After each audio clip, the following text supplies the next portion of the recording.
भगवद गीता के जो 5वें अध्याय में श्री कृष्ण जी ने जो सुझाव दिया है श्री अर्जुन जी को उनके भटकाव का, उसको इस प्रकार समझा जा सकता है कि श्री अर्जुन जी पूछते हैं कि कर्म को करना, पहले आपने कहा कि कर्म को करो वो श्रेष्ठ है, फिर आप कहते हैं कि कर्म नहीं करना भी श्रेष्ठ है।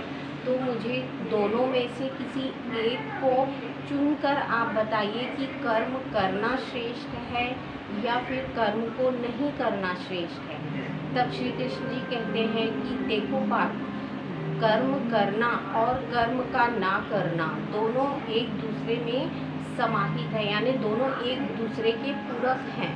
जैसे यदि कोई व्यक्ति कर्म कर रहा है, वो इच्छा है उसकी और वो कर रहा है तो वो कर्म है, और यदि इच्छा ना होते हुए भी उस कर्म को वो कर रहा है तो भी उसे कर्म के ही निमित्त माना जाएगा। अर्थात जैसे जो कर्म योगी होते हैं वो कर्म के द्वारा अपने जीवन को करते हैं, जैसे कर्म कर रहे हैं और उसके द्वारा जो हमें शिक्षा प्राप्त हो रही है, तो कर्म और ज्ञान दोनों एक दूसरे के पूरक हैं। जैसे जैसे हम कर्म करते जाते हैं वैसे वैसे हमें ज्ञान प्राप्त होता जाएगा।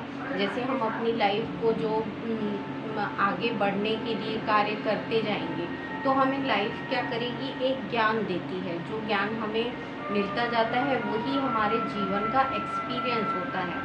तो वही समझा रहे हैं श्री कृष्ण जी कि तुम कहते हो कि कर्म नहीं करोगे, पर तुम ये देखो कि कर्म के ना करने से कर्म के करने में तुम ज़्यादा आसक्त हो। क्यों? क्योंकि यदि कर्म नहीं करोगे तो तुम्हारा पतन हो जाएगा, और यदि तुम कर्म को करते रहते हो, नित्य कर्मों को अपने जीवन में उतारते रहते हो या उनके जो फल हैं उनको प्राप्त करते रहते हो, तो जीवन में तुम आगे बढ़ोगे।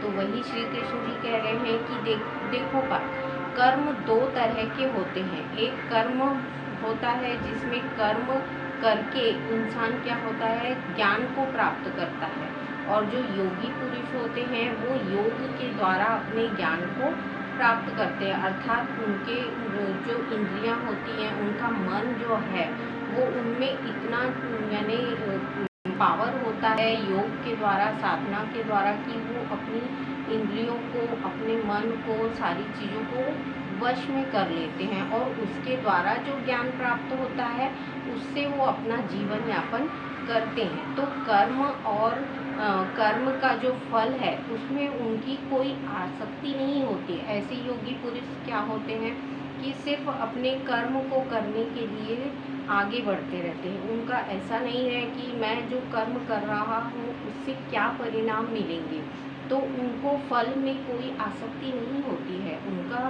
उद्देश्य सिर्फ ये होता है कि जो हमें कर्म मिले हैं उन्हें हम करते चलें। कुछ कर्म योगी ऐसे होते हैं जो कर्म को करते हैं और उसके द्वारा वो ज्ञान प्राप्त होता है। तो ज्ञान और कर्म दोनों एक दूसरे के समान हैं।